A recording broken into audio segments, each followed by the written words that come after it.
called on Israel to, quote, immediately stop this madness and end its attacks on targets in Gaza. A rally in Istanbul in support of Palestinians was expected to be one of the largest global demonstrations since the start of Israel's war against Hamas. It was organized by Erdogan's Islamic conservative AK party, a day ahead of the 100-year anniversary of Turkey's founding. For more, let's bring in DW correspondent Julia Hahn in Istanbul. Julia, does this mean Turkey is now clearly taking sides after initially being seen as a potential mediator in this war?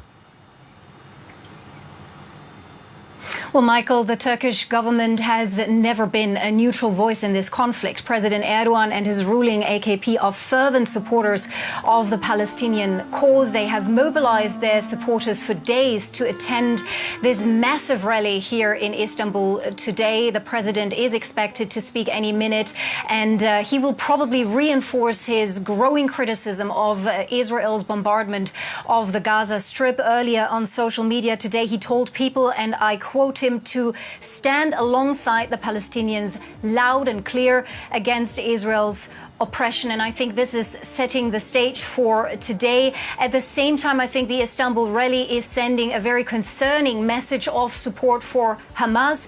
Erdogan has good relations with Hamas's political leadership. He has hosted and met with Hamas officials here in the country. And earlier this week, he has made it crystal clear where he stands. He said he does not view Hamas as a terrorist organization, but, and I quote him again, as liberators fighting for their own land. I think that shows where he stands, that he fundamentally disagrees with Israel on this and with most of his Western allies who have designated Hamas a terrorist organization years ago.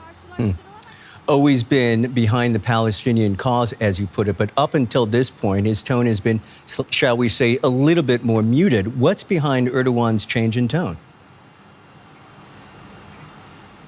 Well, now I think he is really trying to stoke his political base. But yes, right after Hamas's atrocities against Israeli civilians on October 7th, we heard a more conciliatory tone from Erdogan, which analysts say had to do with the fact that he was recently trying to repair long-strained relations with the Israeli government. There were talks about a gas pipeline project. He even met Israeli Prime Minister Benjamin Netanyahu at the sidelines of the UN General Assembly just in September, but that now seems to be off the table as Israel intensifies its response attacks on the Gaza Strip. Erdogan has really hardened his tone. He said he has cancelled a planned trip and visit to Israel. Israel has called it back its diplomats from Turkey and has told citizens to leave the country amid security concerns. One of the interesting questions here in Turkey is, to which extent does Erdogan's vocal support for Hamas and him taking a clear side really reflect public opinion here in the country? A recent poll suggests that a majority of Turkish people would rather like to see their government to take a more neutral stance. So what's Turkey's suggestion then to end this war and bring peace to the region?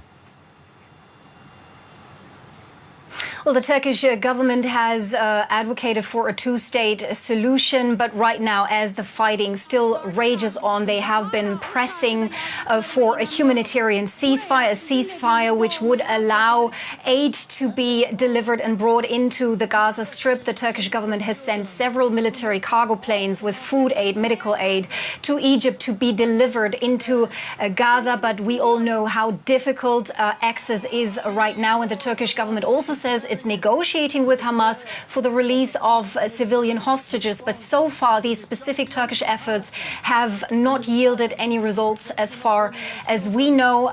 So I cannot tell you anything new about hostages being potentially released because of Turkish mediation efforts. That is our Julia Hahn. Many thanks as always.